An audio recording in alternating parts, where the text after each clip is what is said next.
जब स्कूल की घंटी बजती है तो सारे जो बच्चे होते हैं वह धीरे धीरे करके स्कूल के फील्ड में इकट्ठा होने लगते हैं। वह इकट्ठा इसलिए हो रहे थे क्योंकि जो स्कूल होता है इसके बाद स्कूल में प्रार्थना होना था और प्रार्थना होने के बाद सारे बच्चे स्कूल में पढ़ने के लिए जाएंगे। इसके बाद सारे बच्चे एक कतार में खड़े हो जाते हैं, इकट्ठा हो जाते हैं, सभी की लाइनें लग जाती हैं, गर्ल की एक तरफ, बॉयज की एक तरफ। इसके बाद जो मास्टर साहब होते हैं वो बोलते हैं कि तुम्हारे में से कितने लोगों ने स्नान नहीं किया है, यानी कि नहा कर नहीं आए हैं। तो कुछ बच्चे जो होते हैं वो अपना हाथ उठाते हैं और बताते हैं। लगभग 15-20 बच्चे जो होते हैं वो स्नान करके नहीं आए थे।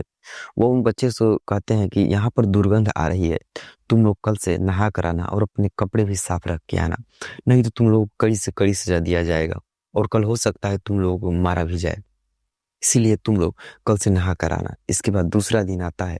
दूसरे दिन भी लाइनें लगती हैं, घंटी बजती है। कुछ जो बच्चे होते हैं उसमें से कुछ बच्चे नहा कर नहीं आए थे। इस बार दुर्गंध जो होती है वह कुछ ज्यादा थी। इसके बाद मास्टर को गुस्सा आ जाता है। वो मास्टर जो होते हैं उन लड़कों को दो दो डंडे मारते हैं। इसके बाद फिर अगला दिन आता है। फिर अगले दिन भी मास्टर साहब जब पूछते हैं बच्चों से तो लगभग 3-4 बच्चे नहा कर नहीं आए थे और आज जो दुर्गंध थी वह काफी ज्यादा थी। इस बार मास्टर साहब जो होते हैं बच्चों को फिर दो दो डंडे मारते हैं। और फिर अगले दिन की बात आती है, यानी कि चौथे दिन की। दोस्तों, जब बात चौथे दिन की आती है तो मास्टर साहब इस बार पूछते हैं तो सारे बच्चे जो होते हैं कोई हाथ नहीं उठाता, यानी कि सभी बच्चे नहा कर आए थे और सभी जो बच्चे थे वह कपड़े भी साफ करके आए हैं।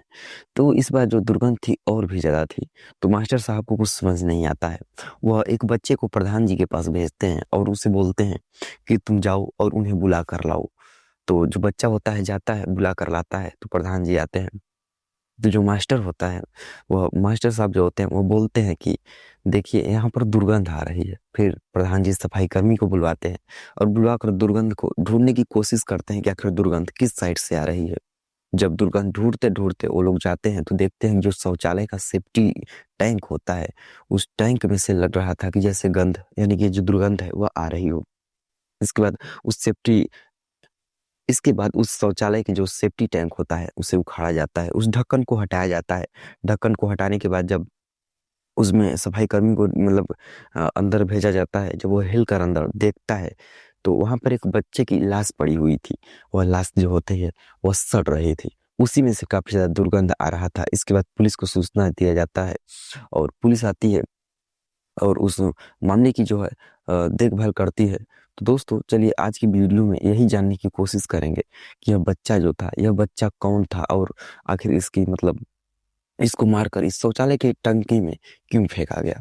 तो चलिए इस मतलब घटना को शुरू करते हैं। यह जो घटना शुरू होती है, यह घटना उत्तर प्रदेश के रायबरेली जिले से चालू होती है। रायबरेली जिले में एक थाना पड़ता है लालगंज। उसी लालगंज थाने में यह जो घटना है, यह घटना 14 जुलाई 1999 की घटना है।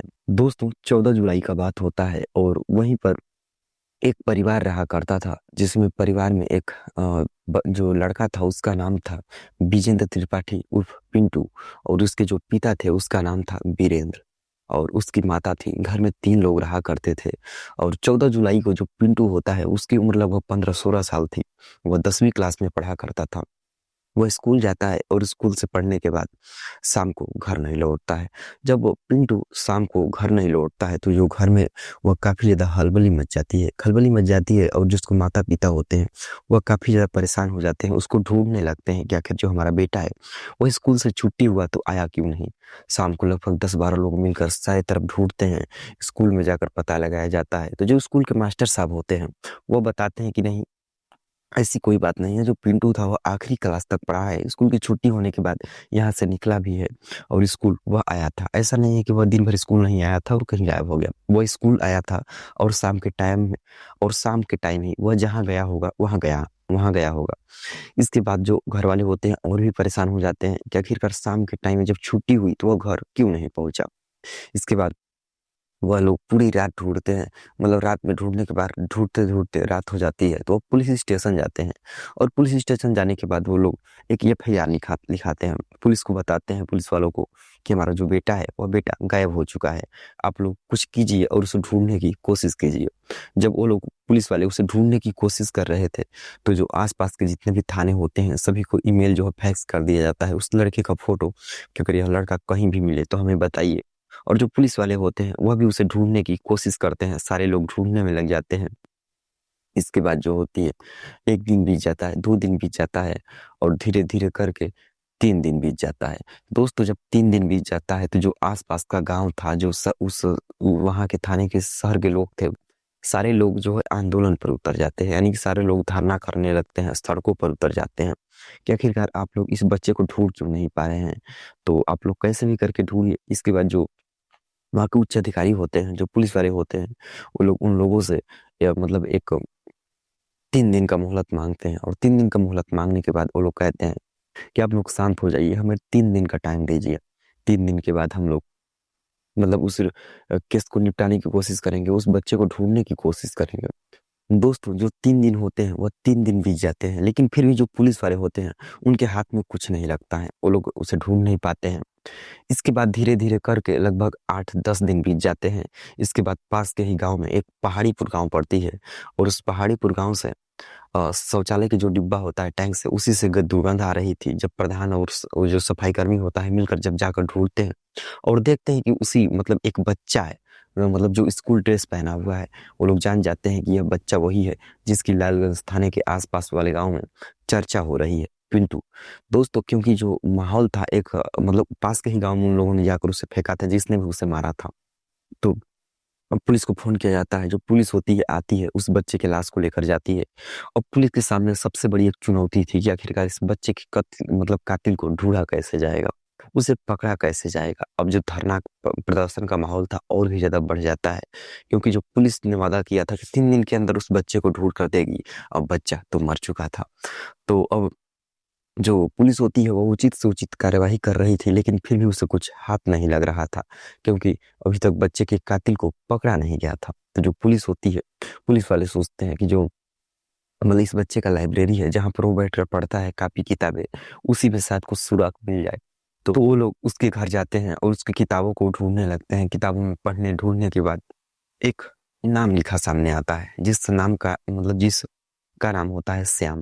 वो लोग जब पता लगाते हैं तो उन्हीं के पास मतलब बगल में या थोड़ी दूर पर एक दुकान होती है श्याम, जो कि किताबें विताबें बेचा करता था, बुक डिपो होती है। इसके बाद वो लोग जाते हैं पुलिस वाले और उसे पूछते हैं कि ये मतलब इस किताब पर तुम्हारा इसने नाम क्यों लिखा है, या ये नाम किसने लिखा है, या ये नाम किसने लिखा है। तो वो बताता है कि नहीं, ये नाम मैंने ही लिखा है। और ये किताब जो है, एक किताब एक पिंटू नाम का हमारे यहाँ से लड़का ले जाया करता है। और दोस्तों जो किताबें थी वह अश्लील किताबें थी, थोड़ी गंदी किताबें थी। तो वो बताता है कि तो जो किताब वाला होता है वो बताता है कि हमारे किताब में जो यह किताब पिंटू एक किताब दे कर गया और दूसरी किताब लेकर गया था, तो उस किताब में एक लेटर छुपा हुआ था, लेटर रखा हुआ था। मैंने सोचा था कि अगली बार जब पिंटू आएगा तो मैं उसको ये लेटर दे दूंगी, लेकिन पिंटू आया नहीं।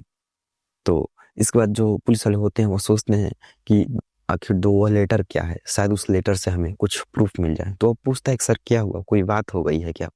तो जो पुलिस वाले होते हैं वो उसे बोलते हैं, बताते हैं कि हाँ जो पिंटू है उसका मर्डर कर दिया गया है, यानी उसकी हत्या कर दी गई है। इसके बाद जो होता है वो किताब वाला वो और भी ज्यादा घबरा जाता है, लेकिन जो लेटर होता है उसे वह सेफ्टी से रखा था, उस लेटर को ला कर देता है। और उस लेटर में लिखा हुआ था कि बेटा अब तुम मतलब मिलने मत आना, क्योंकि तुम्हारे अंकल जी को शक हो गया है। अब इस बात से पुलिस वालों को अब ये शक हो रहा था कि हाँ जरूर कोई ना कोई बात है, लेकिन ये जो अंकल है और ये जो लिखी हुई लगता है कि महिला है, क्योंकि अंकल की बात कर रही है तो जहाँ से आंटी ही होगी। तो आखिरकार ये दोनों कौन है, क्या है। इसके बाद काफी ज्यादा पता लगाने पर पता चलता है कि जो उन्हीं के मतलब घर में एक रूम लेकर आदमी रहता है जिसका नाम धर्मेंद्र होता है। और जो धर्मेंद्र नाम का व्यक्ति होता है उसकी पत्नी होती है, और उसकी पत्नी से जब पुलिस वालों को शक होता है तो उसकी हैंड राइटिंग मिलवाने पर पता चलता है कि उसकी ही उस महिला की ही यह हैंड राइटिंग है। और जब उस महिला की हैंडराइटिंग है तो काफ़ी ज़्यादा ज़ोर और दबाव बनाने पर जब पुलिस उसे गिरफ्तार करती है और उसे जब दबाव डालती है, तो वह सच को बोल देती है और बताती है कि मुझे जो है, मैं नोवेल की किताबें पढ़ा करती थी। मैं उस दुकान पर नोवेल की किताबें ले जाया करती थी और नोवेल की किताबें लेने जाने पर एक दिन मैंने इस इन सब किताबों को देखा और मुझे इन किताबों को पढ़ने का शौक हो गया। तो मैं तो मैं अपने आप से इन किताबों को नहीं ला सकती थी, तो मैं पिंटू के माध्यम से इन सब किताबों को लाया करती थी और पढ़ने के बाद वापस भेज दिया करती थी और इन किताबों को पढ़ा करती थी और उन्हें पढ़कर खूब मज़े लिया करती थी। एक दिन बात कुछ ऐसी हो जाती है कि जब मैं किताबों को पढ़ रही थी, जो पिंटू होता है, वह मेरे ही बगल में बैठा हुआ था और जाने-अनजाने में हम लोगों के साथ यह गलत कांड हो गया और इसके बाद यह जो सिलसिला था, वह धीरे-धीरे करके चलता ही जा रहा था। और एक दिन जो हमारे पति होते हैं, जो धर्मेंद्र, इन्होंने बताया कि मैं लखनऊ जा रहा हूँ कुछ दिनों के लिए, कुछ काम से आऊँगा। इसके बाद जो पिंटू होता है, वह हमारे रूम में आ जाता है और फिर 1-2 घंटे के बाद ही यह अंदर चले आते हैं और हम लोगों को नाजायज़ स्थिति में देख लेते हैं और फिर हमारी इनकी जो होती है काफ़ी ज़्यादा लड़ाई झगड़ा होती है और पिंटू जो होता है चला जाता है। इसके बाद से ही मैंने यह लेटर लिखा था कि बेटा तुम सँभल कर रहना क्योंकि शक हो गया है। इसके बाद दोस्तों धीरे-धीरे करके 1-2 दिन बीतते हैं और बात आती है वही 14 जुलाई 1999 की, जब पिंटू अगवा हो जाता है। यानी स्कूल से तो चलता है लेकिन घर पर नहीं पहुँच पाता है। जब वो घर पर नहीं पहुँच पाता है तो जो मामला था वह काफ़ी गंभीर हो गया था और इसके बाद वही पिंटू की जो है हत्या कर दी जाती है। और हत्या किस तरीके से की जाती है कि जो है धर्मेंद्र होता है, जब पिंटू स्कूल से आ रहा होता है तो वह स्कूल के रास्ते में ही उससे बोलता है कि बेटा तुम घर पे जा रहे हो तो चलो हमारे संग चलो। धर्मेंद्र को थोड़ा शक लग रहा था कि कहीं गड़बड़ ना हो जाए, लेकिन वह सोचता है कि ये जो अंकल हैं, मेरे बगल के रूम में ही रहते हैं, मेरे घर में ही रहते हैं, तो या तो छोड़ देंगे। इसी बात वह जो धर्मेंद्र होता है, वो उसे बैठाकर लेकर जाता है पास के गाँव में, पहाड़ीपुर गाँव में। वहीं पर एक नरेश नाम के व्यक्ति के घर पे जाता है और वहीं पर पहले से ही एक पंकज नाम का व्यक्ति एक और राधेश्याम नाम का व्यक्ति जो होता है, पहले से ही वहाँ पर उपस्थित है और वो लोग उसे कुछ खाने-पीने को देते हैं। और इसके बाद जो यह धर्मेंद्र होता है, वह उससे सारी चीज़ों को पूछता है, बार-बार पूछता है। तो जो वह लड़का पिंटू था, वह तो अभी कक्षा 10वीं में पढ़ा करता था। तो उसने सारी बातों को बताई और उसे और भी ज़्यादा गुस्सा आ गया और गुस्सा आने पर उसने उसका गले दाबकर वहीं पर हत्या कर दिया। और गले दाबकर हत्या करने के बाद जो चारों होते हैं, वह चारों मिलकर उसी स्कूल जो होती है पास में, स्कूल के जो शौचालय का सेफ्टी टैंक होता है, उसे टैंक में ले जाकर उस बच्चे की जो लाश होती है, वह डाल देते हैं। और फिर कुछ दिनों के बाद 10 दिनों के बाद जब लाशें सड़ती हैं, जब महकने लगती हैं, तो इस चीज़ का खुलासा हो जाता है।